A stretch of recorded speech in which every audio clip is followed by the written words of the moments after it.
Bismillahirrahmanirrahim.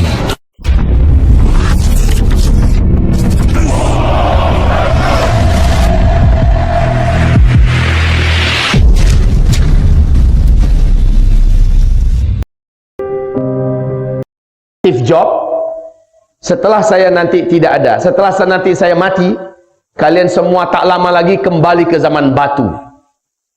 Ini pernyataan Steve Jobs. Steve Jobs, Albert Einstein bukan orang bodoh. Mereka adalah para saintis, para ilmuwan, ahli. Dan mereka bicara bahwa masa depan tanpa teknologi. Padahal kita sekarang sedang mulai menuju puncak teknologi. Ternyata Rasulullah mengatakan kalian semua nanti akan kembali ke zaman kuda, akan kembali ke zaman tombak, panah dan pedang. Itulah cara kalian hidup saat itu nanti. Maka Masya Allah kaum muslimin, meteor akan menabrak bumi di akhir zaman, kata Rasulullah, akan menimbulkan petaka besar di muka bumi, sehingga dukhon dimulai. Dan dukhon ini adalah azab bagi orang-orang kafir, azab bagi orang Islam yang suka maksiat, suka dosa. Tapi kata Rasulullah, orang beriman yang amalnya bagus, orang beriman yang soleh dan taat, sebelum hantaman meteor lalu terjadi dukhon, ketika dukhon terjadi, orang beriman selamat semuanya. Orang beriman yang soleh, yang taat, selamat semua. Tapi orang kafir, orang Islam yang hobi maksiat, suka buat dosa, mereka tersiksa seperti orang kafir dan orang musyrik. Kulit mereka akan melecup, dada mereka bagaikan terasa terbakar, kedua bola mata seperti tidak lepas daripada tempatnya, panas. Hanya iman dan amal solehlah yang akan menyelamatkan pada masa hantaman meteor. Baik, kapan meteor ini akan terjadi? Fi hadhil ummah khasfun wa maskhun wa qadhfun. Pada umat ini nanti, kata Rasulullah, akan terjadi khasaf. Khasaf yaitu banyaknya terjadi bagian bumi ini yang terbelah, tenggelam karena tsunami, reruntuhan bukit-bukit, sehingga banyak yang tenggelam, air laut naik, banjir di mana-mana. Maskhun wa qadhfun, hujan meteor akan menghantam bumi di akhir zaman. Wa maskhun, banyak orang-orang yang berubah bentuknya menjadi buruk rupa dan jelek.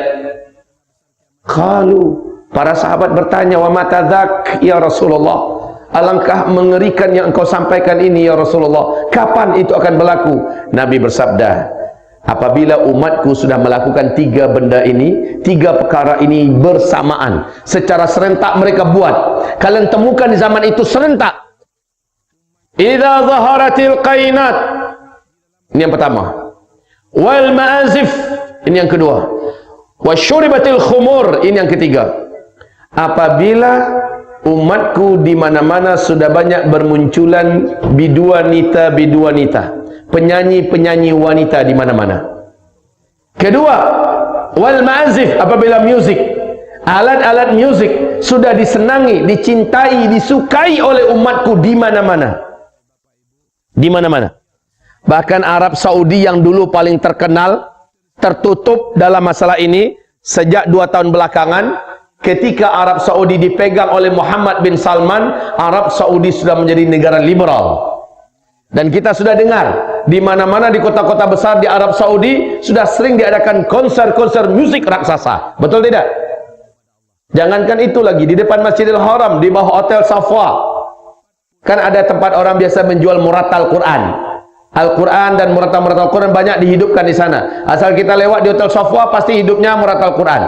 Tapi kemarin saya terkejut. Saya ketika lewat dengan jemaah, musik sedang diputar di situ. Ada jemaah kita yang berang karena ini Masjidil Haram, ini mutar musik. Lalu ditanya pakai bahasa Inggris, apa yang kamu lakukan ini? Ini Masjidil Haram, ini tanah haram. Kenapa kamu putar musik? Apa kata dia? Kenapa awak yang sibuk? Kenapa awak yang ribut? Kerajaan kami sudah membolehkan. Inna lillahi wa inna ilaihi. Ini yang dimaksud oleh Rasulullah, apabila musik sudah disenangi, disukai dan banyak ditemukan di tengah umatku di mana-mana. Yang ketiga, wasyuribatul khumur, apabila benda-benda memabukkan, barang-barang memabukkan sudah menyebar dan beredar di tengah umatku di mana-mana, maka pada saat itulah meteor akan menghantam bumi. NASA Amerika Serikat sudah mengumumkan ancaman bumi ke depan. Para pakar astronomi dunia sudah mengumumkan ada peluang bumi kita mengalami hantaman meteor. Ini sudah kita lihat betapa dekat masanya. Nah, dukhan akan disusul, ini tanda besar kiamat pertama ya. Ini tanda besar kiamat pertama. Paling lama 3 tahun nih, paling lama terjadilah tanda besar kiamat kedua. Tanda besar kiamat yang kedua paling lama 3 tahun saja jaraknya.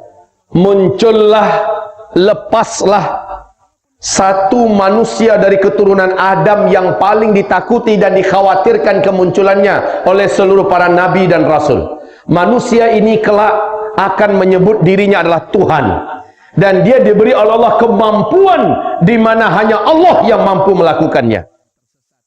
Dia memiliki kekuatan sihir yang paling sempurna. Seluruh setan satu muka bumi akan tunduk kepadanya. Seluruh jin-jin penjahat akan berpihak kepadanya. Seluruh ahli-ahli sihir satu muka bumi sujud menyembahnya. 2/3 penduduk bumi nanti akan menyembahnya, menjadikannya Tuhan. Dialah Dajjal. Ini tanda besar kiamat yang kedua. Tidak ada yang mampu melawan Dajjal. Tidak ada. Bahkan Imam Mahdi pun dikepung oleh Dajjal. Siapa Imam Mahdi? Imam Mahdi ini yang nanti akan memimpin fase kelima. Imam Mahdi kemunculannya pasca atau setelah Dukhan. Di sini Al-Mahdi. Al-Mahdi ini keturunan kandung Rasulullah sallallahu alaihi wasallam yang nanti akan lahir di Madinah Al-Munawwarah, kecil di Madinah Al-Munawwarah, remajanya di Madinah Al-Munawwarah, dewasanya di Madinah Al-Munawwarah, hidup di lingkungan ilmu dan ahli ilmu, sangat soleh dan sangat taat, ilmunya banyak. Al-Mahdi ini keturunan kandung Rasulullah dari Hasan bin Ali, ya. Akan tetapi ini kita tidak membahas Al-Mahdi malam ini, sebagaimana kita juga tidak membahas Dajjal. Kita hanya menyebutkan selintas, ya. Oke, kaum muslimin. Halo. Jadi Imam Mahdi pun tak kuasa nak menghadapi Dajjal. Padahal Imam Mahdi sudah menaklukkan seluruh kota-kota dan negara-negara di muka bumi ini. Imam Mahdi sudah mempersatukan umat Islam satu muka bumi. Tapi Dajjal mengepungnya dan Dajjal siap untuk membunuhnya. Ketika itu barulah Allah turunkan anti Dajjal yang mampu menghabisi Dajjal, yang mampu membunuh Dajjal. Adalah tanda besar kiamat yang ketiga. Dialah Isa alaihis salam.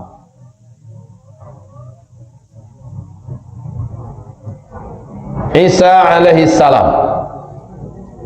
Jarak dari antara Dajjal dengan Nabi Isa hanya 1 tahun 2 bulan 2 minggu sahaja. Dan Dajjal pun mati dibunuh oleh Nabi Isa alaihis salam. Imam Mahdi bergabung dengan Nabi Isa alaihis salam. Setelah itu seluruh Yahudi di muka bumi diberantas, dihabisi. Dan beberapa bulan kemudian terjadilah tanda besar kiamat yang keempat, dan ini sekaligus penutup fasa keempat.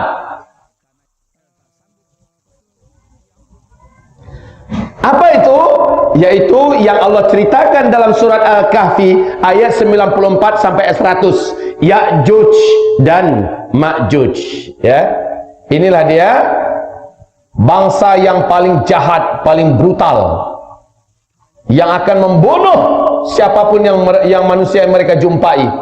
Jumlah mereka, kata Rasulullah, dalam 1000 orang manusia ketika itu 999-nya adalah Ya'juj dan Ma'juj. Cuma 1 yang kita.